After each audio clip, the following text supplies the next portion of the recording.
When I accepted the position at CNN, it was a pivotal moment in history. And I'm not just talking about my employment history, no shade to interns, but the Supreme Court ruled in favor of the Affordable Care Act and same sex marriage within hours of each other, within my first week.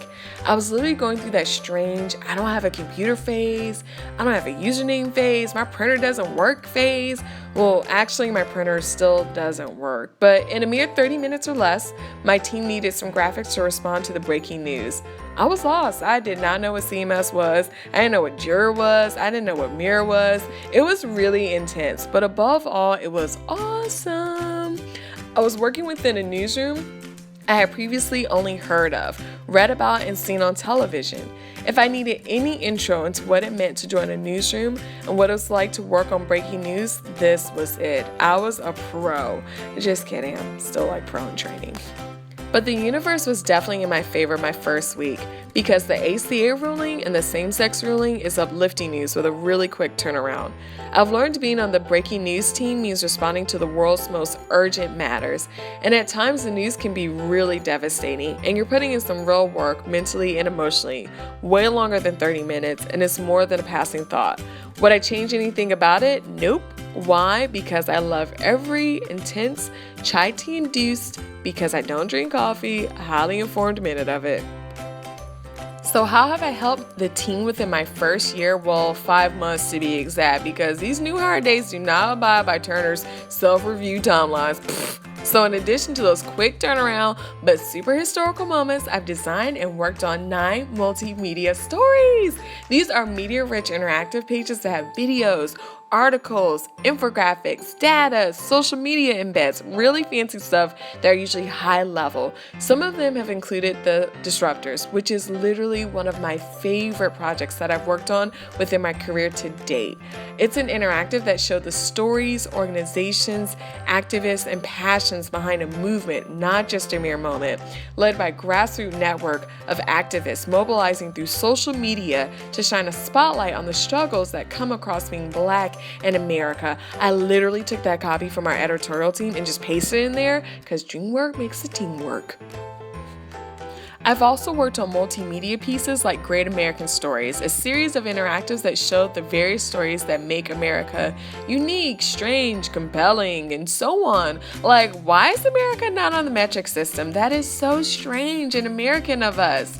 But anyway, these were all really relevant and compelling. All had articles and videos. The Great American Stories I worked directly on covered Varsity Gamers, America's Quietest Towns, Culture Clashes, America's Seed Bank, and others. Other interactives I've worked on were not only a first for me on the team, but also for CNN. CNN Style was launched within the same month that I joined, and one of their first interactives was a piece on their enduring appeal of gold. Working closely with a programmer on my team, I created an interactive infographic for CNN Style.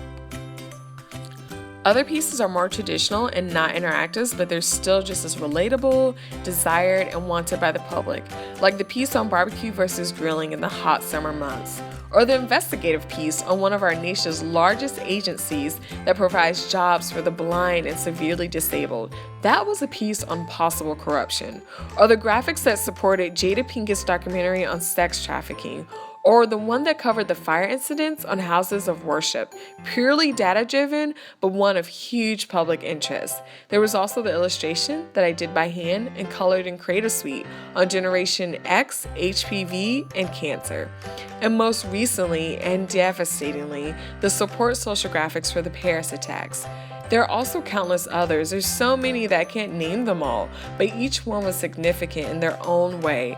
Some had rapid fire deadlines and others had a few days or a week to work on them. Some of these projects were hand illustrated, others utilized vector or raster-based artwork, but all of them involved input from the team and editorial. And when the opportunity arose, I had the ability to collaborate with others. There's one project that was quite a beast, and it has been launched, but there's still so much of it that has yet to be seen. So this is kind of top secret, but I'm gonna let you see some of it. So I created 11 interactive infographic pages for the Body Project and created custom drawings of 8 human organs for this interactive that utilized articles, videos, custom ad treatments, animation, motion graphics, custom UX UI, and more for a truly immersive experience about the human body. This was a true show of the power of collaboration. I would also like to note, just a side note, there was one project that was not fully realized that was a matter of national importance, and that was the baby name generator of Kim Ye's baby. Not that we didn't want to do it, I'm just saying it could have been a higher level so we actually could do it. Not that we can't do it, because we could still do it. But anyway, I'm getting sidetracked. Self-reviews are always kind of strange because it feels like you're bragging about yourself, but seeing it isn't hard to be really genuine and sincere when you point out the ways in which you've added value to the network.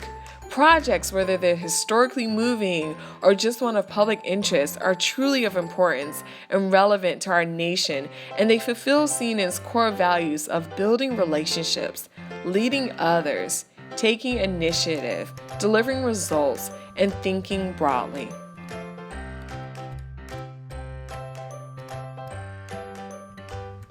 The fulfillment of these goals aren't just seen through my projects.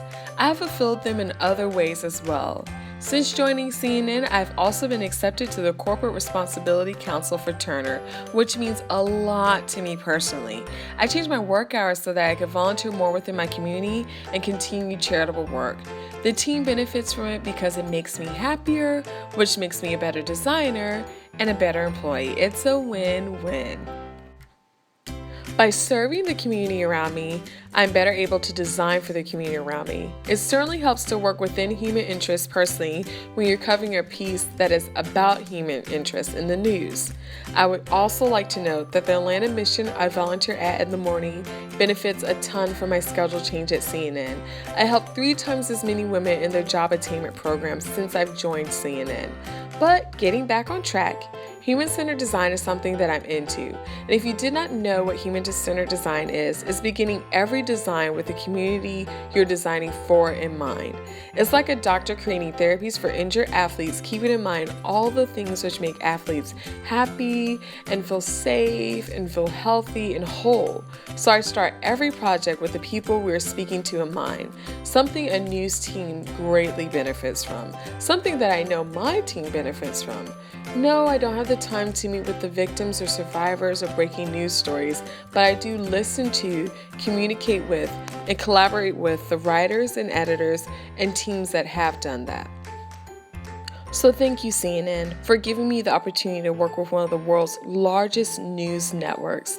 Thank you for the continued support and the opportunity to grow as a leader, as a designer, and on a personal level as well. Hopefully after this self-review, you've seen that you've made good on your investment. Until next time, you better go there, CNN.